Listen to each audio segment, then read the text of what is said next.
کتنے شرم کی بات ہے نا کہ ہمارے فون پہ اگر کسی ایسے کا SMS آتا ہے جس سے ہم بہت اٹریکٹیو اور متاثر ہیں تو ہم اتنے ایکسائٹیڈ ہو جاتے ہیں، ہمیں گھوس بمس آنے سٹارٹ ہو جاتے ہیں، اور اس کے میسج کا ہم ویٹ بھی کر رہے ہوتے ہیں، اور چیٹ ہم نے بند بھی نہیں کر رہی ہوتی، چاہے سامنے والا 10 منٹ میں رپلائی کرے یا 5 منٹ میں رپلائی کرے، ہم چیٹ سے ہٹتے بھی نہیں ہیں اور بار بار جا کے چیک کرتے ہیں کہ یار اس نے میسج کرا ہے کہ نہیں۔ لیکن جب اللہ تعالیٰ کا بلاوا آتا ہے مسجد سے، جب ہم اذان سنتے ہیں، کانوں میں اذان پڑتی ہے، نہ ہی ہمیں کوئی ایکسائٹمنٹ ہوتی ہے، نہ ہی گھوس بمس آتے ہیں، نہ ہی ہم اس اذان کا ویٹ کر رہے ہوتے ہیں، نہ ہی ہمیں کوئی خوف ہوتا ہے۔ کچھ لوگ تو اس طرح سے اپنے کام میں بزی ہوتے ہیں کہ اذان ہو رہی ہوتی ہے تو وہ دھیان بھی نہیں دیتے، اور مسجد میں نماز پڑھنے کے لیے جانا تو دور کی بات ہے، اور اس کے بعد ہم کہتے ہیں کہ ہمارے اوپر اتنی مصیبتیں کیوں آ رہی ہیں، ہم اتنے پریشان کیوں ہیں، ہمارے گھر میں رزق کیوں نہیں ہے۔ سب سے زیادہ امپورٹنٹ چیز سے تو آپ دور ہو، کس طرح سے آپ کے گھر میں رزق پہنچے گا؟ ایک فرض چیز سے which is نماز،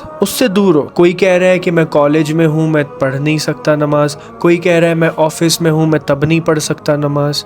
میں ایسے لوگوں کو جانتا ہوں جو کالج میں بھی نماز پڑھتے ہیں، طریقہ ڈھونڈتے ہیں، ہمت مردہ مدد خدا۔ جو لوگ آفس میں بھی نماز پڑھتے ہیں، ہاسپٹل میں بھی نماز پڑھتے ہیں، ہر جگہ پہ نماز پڑھتے ہیں۔ کوشش کرنے والوں کی کبھی ہار نہیں ہوتی، پر کوشش کرنے والوں کی، جن لوگوں کو فکر ہی نہیں ہے اور جن لوگوں کو ٹینشن ہی نہیں ہے نماز کی، جن لوگوں کو ہانکنا پڑتا ہے کہ بھائی نماز پڑھ لو، نماز پڑھ لو، ایسے لوگوں کا کیا ہوگا قیامت کے دن؟ میرے کو تو سوچ کے بہت ٹینشن ہوتی ہے۔ یہ چیز بہت زیادہ سوچنے والی ہے کہ اگر ہم نماز کو اپنی زندگی میں اس طریقے سے نہیں لیں گے جس طرح کھانے کو لیتے ہیں کہ کھانے کے بنا ہم جی نہیں سکتے، تو نماز کے بنا بھی جی نہیں سکتے تمہاری زندگی ویرتھ ہے، کوئی فائدہ نہیں تمہاری زندگی کا۔ اللہ کو ایسی زندگی نہیں چاہیے۔ اللہ تعالیٰ نے انسانوں کو اپنی عبادت کے لیے بنایا ہے، اللہ کو تمہاری نمازیں نہیں چاہیے، تمہیں قیامت سے بچنے کے لیے نمازیں چاہیے میرے بھائی۔